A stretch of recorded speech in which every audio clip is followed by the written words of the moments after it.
Hey, this is Mark Madsen, current Cal basketball head coach. It's been great to be on the show with Jim on base. Really excited to come on the show again soon.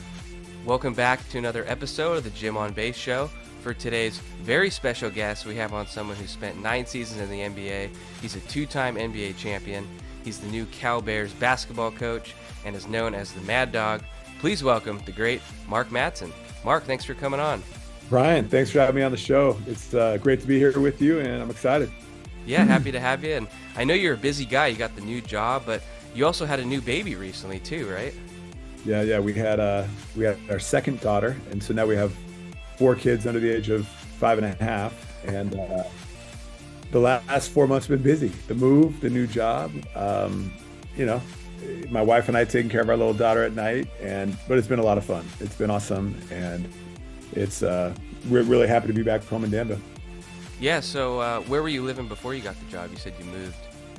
Yeah, I was in Orem, Utah. I lived in Provo, and I was coaching at Utah Valley University. And so yeah, we've kind of done the move. It's been a good move. It's funny. I was driving the U-Haul truck. We had the professional movers load up 2 U-Haul trucks and 2 26-footers. And this was back in probably May.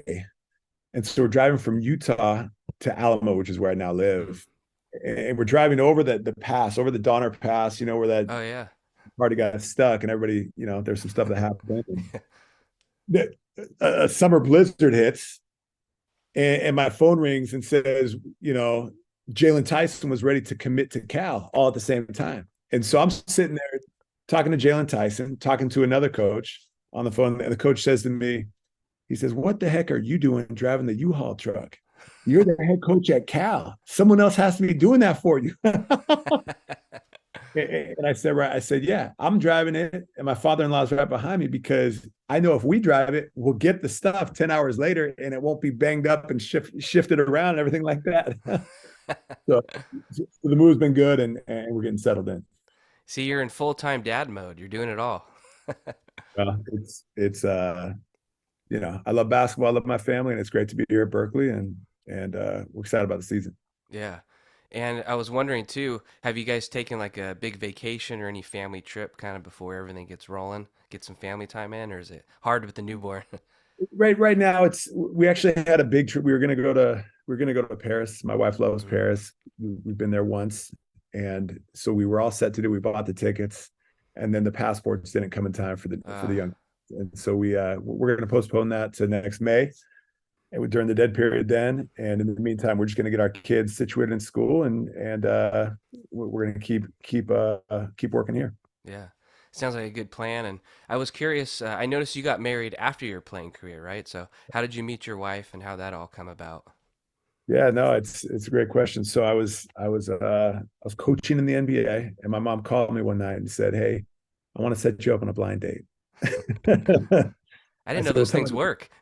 oh yeah, well, up until that point, they had not worked for me. But and so I said, "Well, tell me the name so I can look her up on Facebook."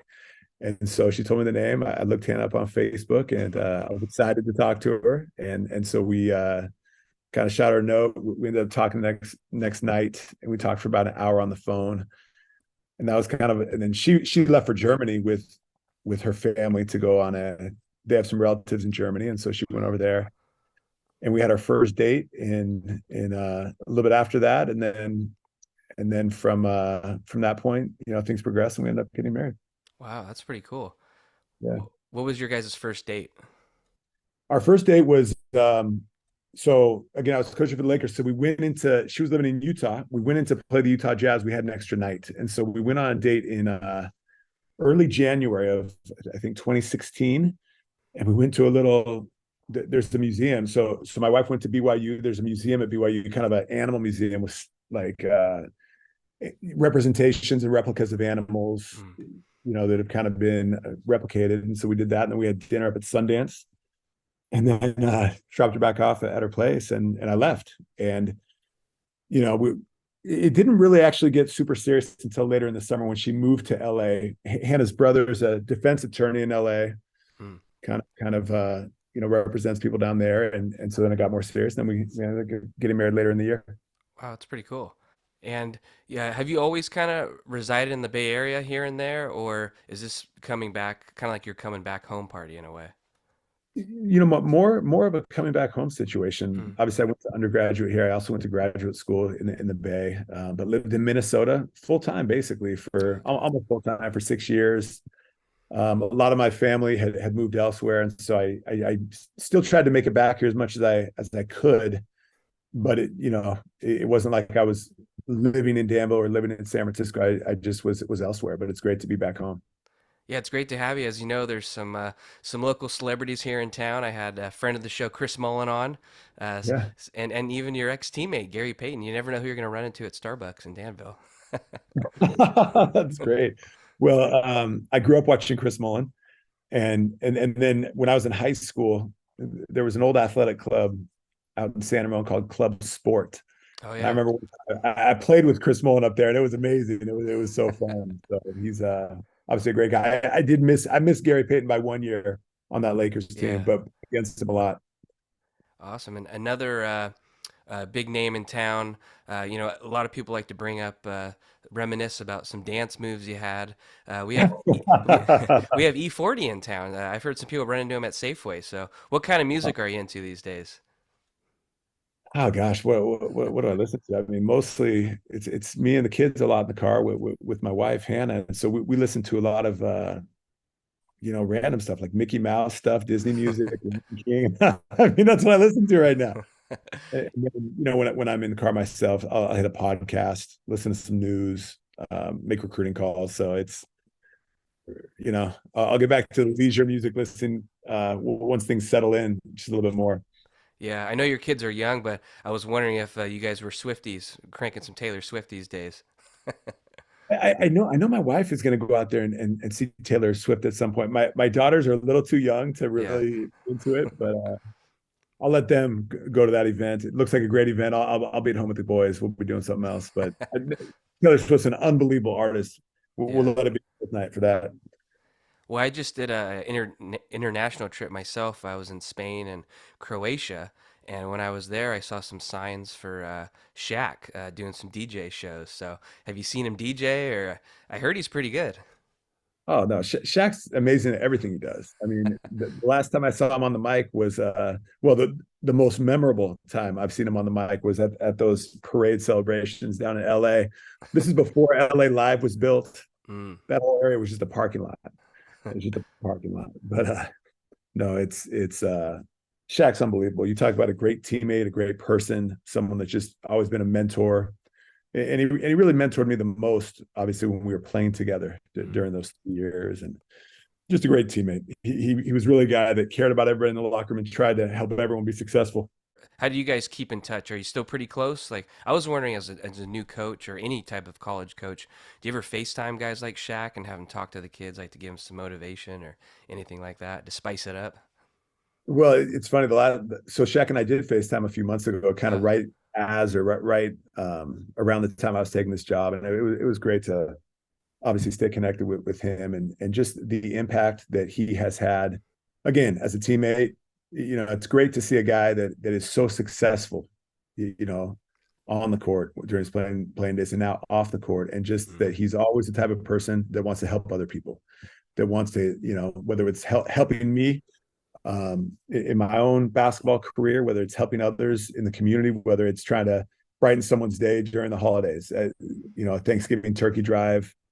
He did a bunch of those types of things in LA and just giving back in the community. That's who he is as a person, and that's just who he has always been. And it's great to have people like that in the basketball community and just in the world community. yeah, definitely. And what was it like for you growing up in the Bay Area? Like, what did your parents do for work? Well, my mom was a stay-at-home mom. I have 5 sisters and 4 brothers, so I'm one of 10 kids. My Wow. my dad worked in San Francisco in finance, and so he would commute in. It's funny. I was talking to him the other day on the phone. I said, Dad, I'm really starting to take Bart into work into Berkeley. And I said, I remember when you took me on Bart into your office in the Bank of America building in San Francisco. And he said, yeah, we went in on Bart together. He said, but to be honest, he's like, I had to stop taking Bart because it would not get me to work early enough. Hmm. The first Bart's rolling out of there at like 5 a.m. And so, but my dad got up at like 3:30 in the morning. Markets did open at different times. Obviously on the East Coast, it's 9 out here. It's 6. So he said Bart was too late for him. So he would drive in there at like, 3:34 in the morning so he could get a jump on the day. Wow. Well, I'll keep my eye out for you when I ride in Bart. Yeah, do you ride Bart? Every now and then, actually when I go to Giants games. Yeah, no, I love it. I love it. It's great, and it's awesome to be back in the Bay Area for sure. Yeah. Well, before your career kind of took off, did you see yourself always as a basketball player? Did you have any like backup ideas or any thoughts on other careers? I when I was in college, I was telling this story just a couple of days ago to some friends and some kids. I said, hey, when I was playing really well in college, the grades kind of sometimes would dip down a little bit. When I was not playing well, I was doing every piece of homework. I was making sure every assignment was perfect because you're kind of, am I going to make the NBA or not? It was kind of in the balance. Was fortunate to be drafted to the Lakers, and really played on some good teams. Played with some really good players, good people. And all along the way, I always had an inkling that I wanted to coach. Mm, Phil Jackson was a big influence in my life. Mike Montgomery was a mm, big influence. John Rayner, my high school coach.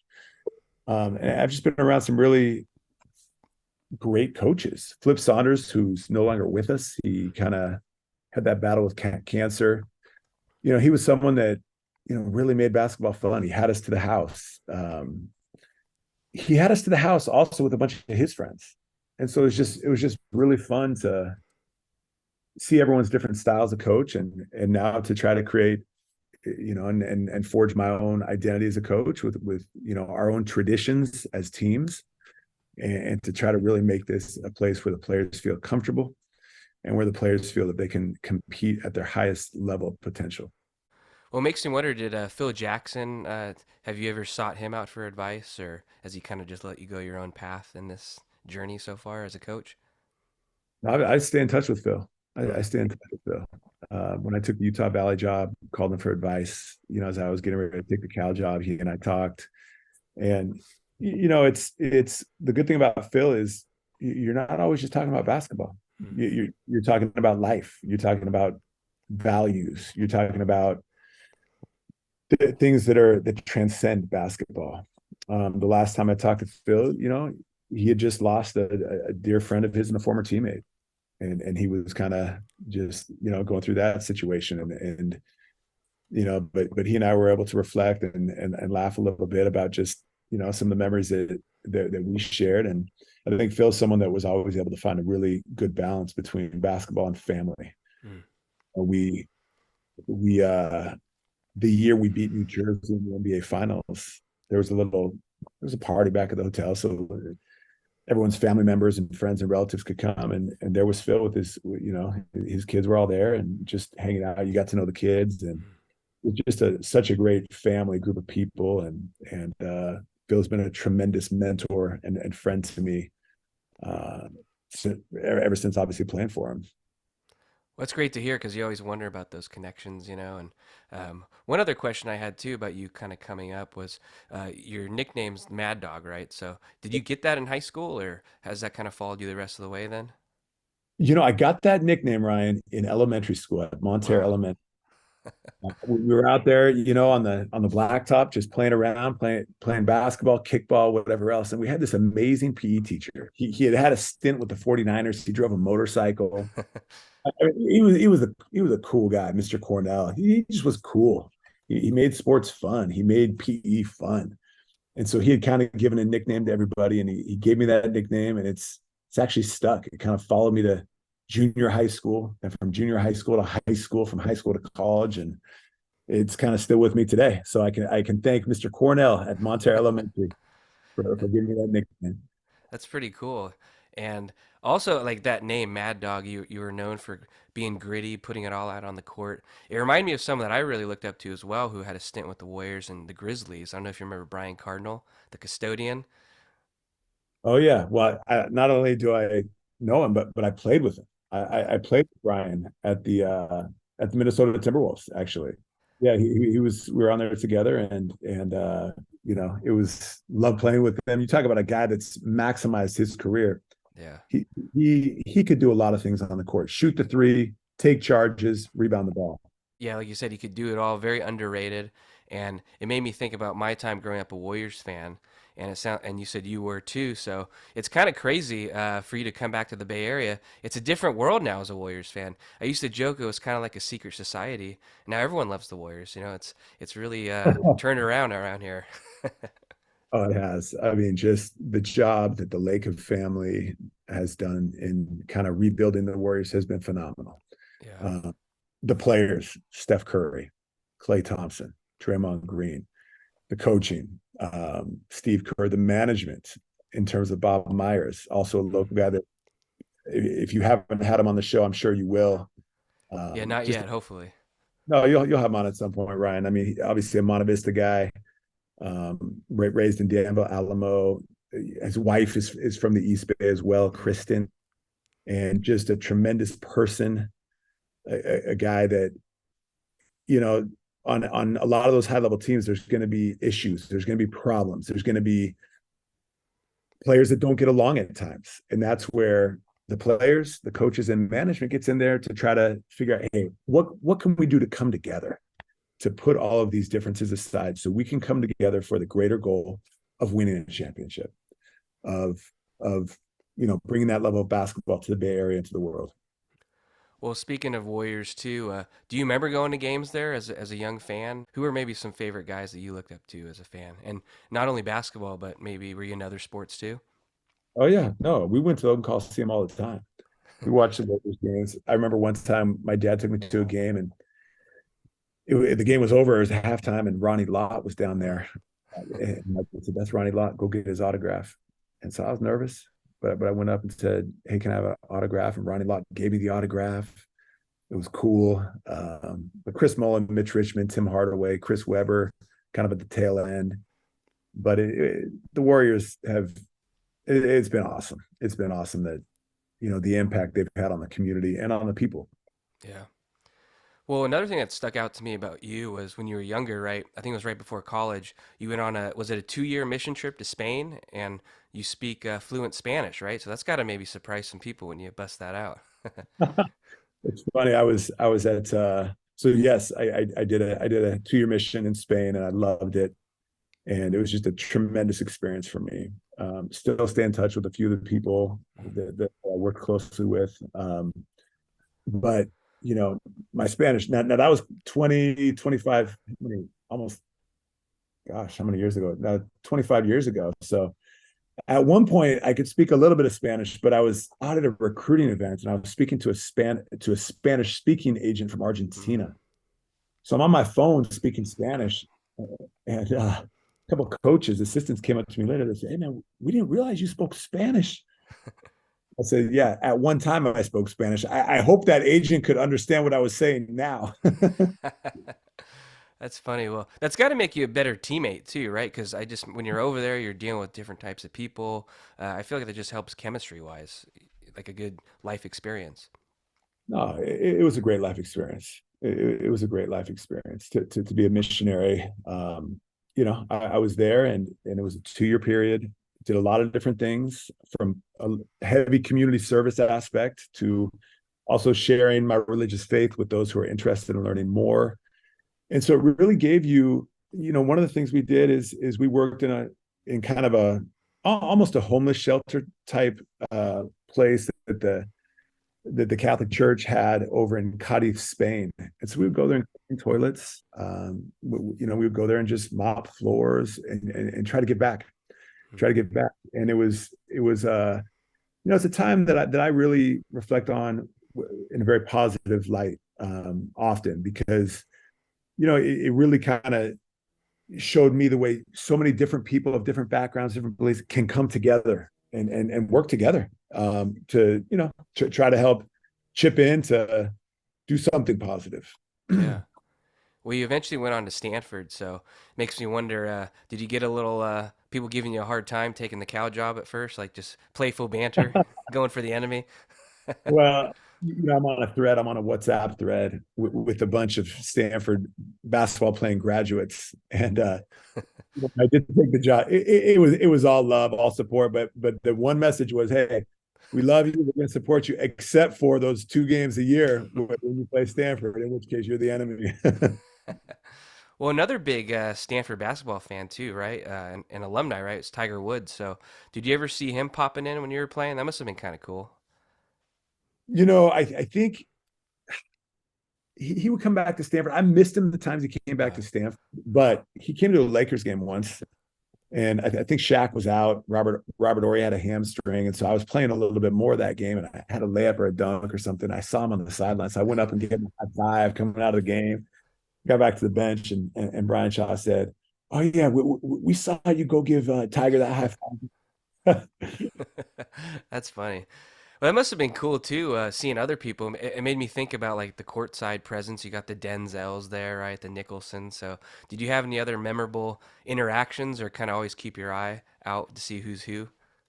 you know, I really loved living in LA, and never really got to know a lot of those guys off the court as much, but saw them at the games, and it was awesome. Like I remember one time Snoop Dogg was in the tunnel, and all the players were there, Snoop, and I said, forget it. I'm going to introduce myself. I'm going to say what's up to Snoop. You think of the talent level that a Snoop Dogg has, just in terms of his body of work as an artist. I Yeah. went up and I say, hey man, what's up? What's up? Nice to meet you. He was cool. He was really cool, and it was fun times, really fun times. Well, you guys were NBA champs your rookie year. They won the year before, right? And went on a little three-peat there. So when you did walk into the locker room, was it kind of intimidating, or how was that for you as a rookie? It was surreal. It was walking into sometimes it felt like the hottest rock band in the world. That's what it felt like walking in, because you had Shaq in his prime, the most dominant player probably that's ever played. You had Kobe, really one of the most fundamentally sound, can do all the different things on the court. Again, one of the top 2 or 3 players that's ever played. And you had a locker room full of really good players too. I remember we were sitting in the team room in LA, and we were going through a period on the Lakers where there was some turmoil, guys not getting along, people were mad about not getting enough shots. And one of the players said, look, we got 2 stars in this room, Shaq and Kobe. The rest of us, we got to pull our weight, something along those lines. And Robert Horry got a little bit mad. He said, no, there's not 2 stars in this room. Every single player in this room is a star. And I'll never forget that, because Robert Horry played the game of basketball with so much confidence, with so much swagger. Everywhere he's been, he's won. Mm. And to just hear that mentality helped me, because I was kind of viewed myself as a role player, which is what I was. But when you go on the court, if you're telling yourself mentally, if that's the narrative in your mind, I'm a role player, you're never going to reach your full potential. When you go on that court, you got to have the Robert Horry mentality. I'm a star. I'm a superstar. I can impact this game in a lot of different ways. If you don't have that mentality, you're probably not going to last very long in professional sports, and you're probably not going to perform at your peak level either. Well, you mentioned Robert Horry, and he has that shot that obviously lives in infamy against the Kings. Such a great moment in basketball, just from a sports fan perspective. What do you remember from that? Maybe your view of where you were at on the court and whatnot. Well, let me first start by saying, obviously, the Sacramento Kings, unbelievable organization, great management, great people. And I would never say anything bad about the Kings, but we were up there for the playoffs. We were all set. Kobe gets sick, and it was traced back to a cheeseburger at the hotel that was delivered through room service. And so I can tell you this: the Lakers did not stay at that hotel for years and years after the cheeseburger incident. They got Kobe food poisoning. Number one. Number two, the cowbells. I Mm. mean, at the Staples Center, you will never see, Ryan. You'll never see someone taking a cowbell and ringing by someone's ear. You don't see that in LA. Yeah. You might see a mink fur coat during the month of April, May. It's hot outside. You might see the mink come out. You might see some of that, but you'll never see the cowbell. And so the other thing is, you might be in the hotel in Sacramento trying to get some rest as a Laker.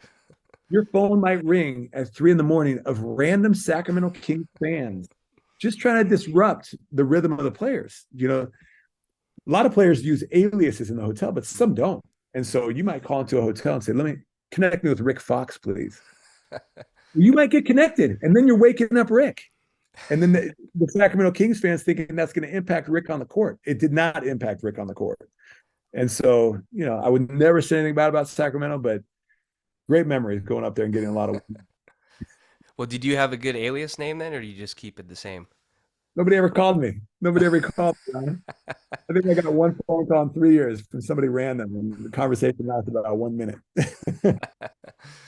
Well, one thing I thought was interesting about your time on the Lakers was you came in, and Kobe is kind of a veteran at that point, right? And it's just interesting because he's a few years younger than you, so it's got to be kind of an interesting dynamic. Yeah, it's I met Kobe. He'd been in the league a few years and I was brand new. I even thought that. I'm like, wait, I'm older than him. But in the NBA, years don't matter. It's Yeah. age does not matter. It's years in the league. It's body of work in the league. And there are rites of passage, not hazing, but there's certain rites of passage that are respected in the NBA. It's in the NBA, if you've played 5 to 8 years, you are respected around the league just from that duration of time and effort and energy that you've put into the league. It's an unspoken thing amongst the players, but every NBA player knows exactly what I'm talking about. And when you're a rookie, you have to go through those rites of passage, which are it could be carrying a veteran's bag to the plane. It could be the player calls you at 11 o'clock at night and says, go buy me black socks. I'm on the Angel list. I need black socks for my suit, which happened to me. And but it's a great league with great just a great culture. Yeah. Well, speaking of that, Shaq kind of took you under his wing, right? And I heard that he helped put a down payment on a car for you. So I imagine that kind of did that make you ever pay it forward when it was your turn to kind of be the veteran and take guys under your wing? Yeah, when you have a guy like Shaq that kind of sets the gold standard of how to take care of young players, I definitely tried to replicate that later in my career in Minnesota. Just whether even teammates in the locker room or even the young men and women that work as rebounders Mm, on the courts, yeah. especially the ones in Minnesota that you see every home game. But you try your best to make a positive impact and help out where you can. And I know he also was playfully said in an interview how you'd beat him up in practice. So I know he's got a Oh, couple inches on you. So I was curious, what was your strategy on that? remember one time in practice again. I was an energy guy, play hard every second of practice. That was just who I was, and that was the way that I could get on the court by trying to outwork people. And so Shaq came in one day, and here's Shaq. He plays 40 minutes a night, and so let's be real. It's hard to ask Shaq to play 40 minutes a night, to do all the public appearances, and to come and practice hard every single day. It's a big wear and tear. So he came in one day before practice, and he said, "Hey man, don't be sprinting the floor at 1,000 miles an hour. Don't be trying to hit me with elbows all day in practice. Just chill out a little bit, and I'll shoot fadeaway jumpers on you when we go live."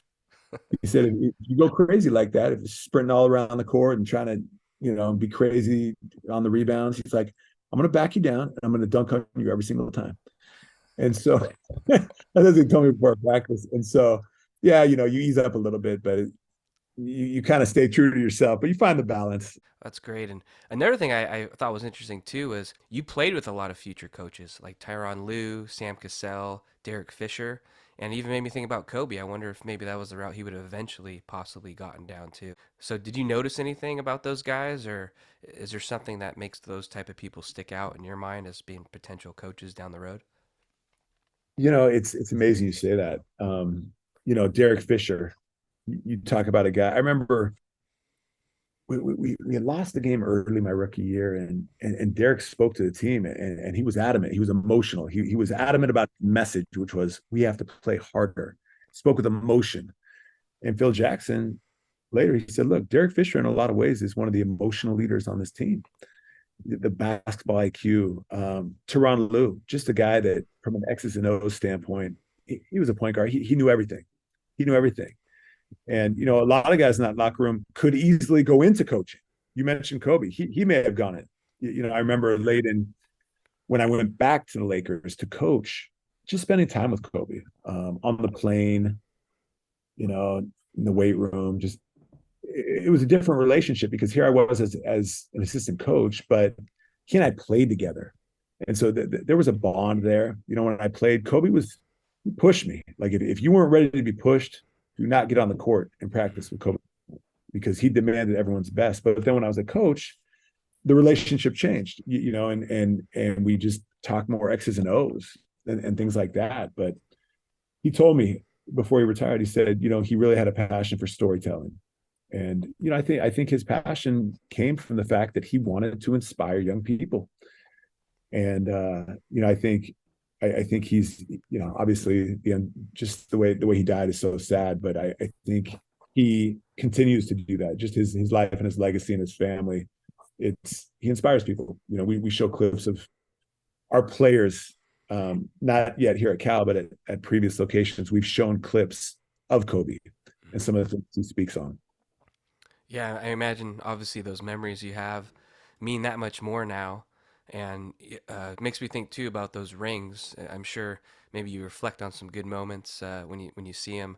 But when you do have the young kids, do they ever break into your safe or wherever you have the rings, or do you have them on lockdown? Or Right now, my kids love swimming. Mm.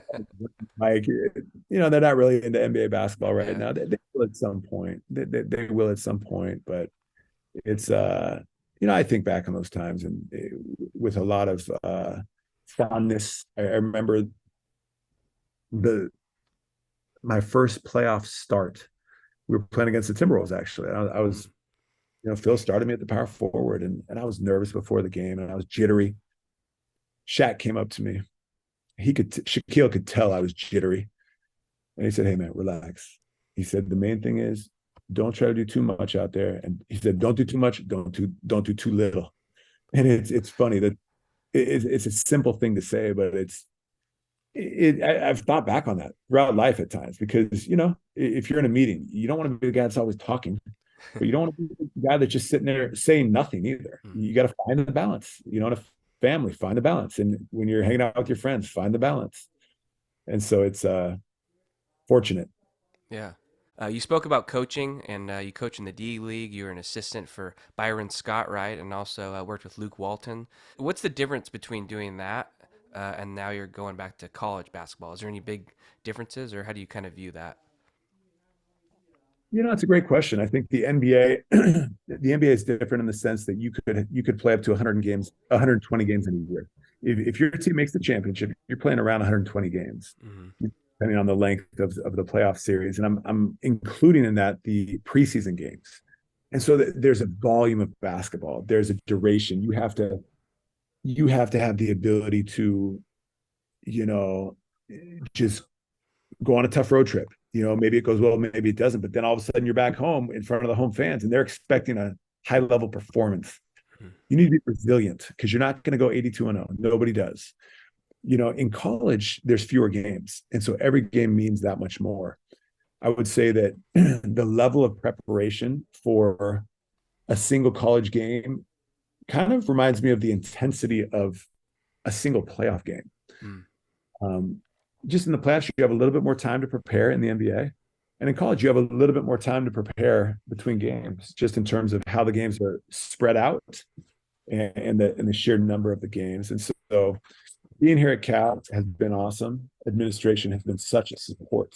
Mm. There were a few things that I think, like there was a media article talking about, charters. The rest of the Pac-12 is chartering. Cal was moving in that direction. Well, now we're basically chartering all of our flights, and it makes a difference when you think about academics, when you think about the fact that, it used to be the Pac-12, you played Thursday and Saturday. And so, you missed that much class. Well, now the games are spread out more. And so the charters are necessary from an academic standpoint and from a recovery standpoint. And so Cal basketball is going to have a great rebound this year. We will bounce back from a tough year last year. And I hope to see a lot of your listeners here at Haas Pavilion. I spoke with the Haas family and we were joking, this thing is going to be renamed the House of Pain for people coming in. That's the goal. But Yeah. the energy, the passion, the focus is there from our players, from administration, from the fan base, and that will be evident. Well, and maybe too with those charters, they'll be studying and resting, so you'll get some quiet flights. You'll get some napping in. That can work too. That can work Yeah. too. We know you got a great staff. You got Adam Mazzari's on the staff too, right? He had some time in the Yep. NBA and also Vanderbilt. So, what's going to be your thing as a coach? I know some guys are known for maybe having hard practices or maybe they're strict in this area.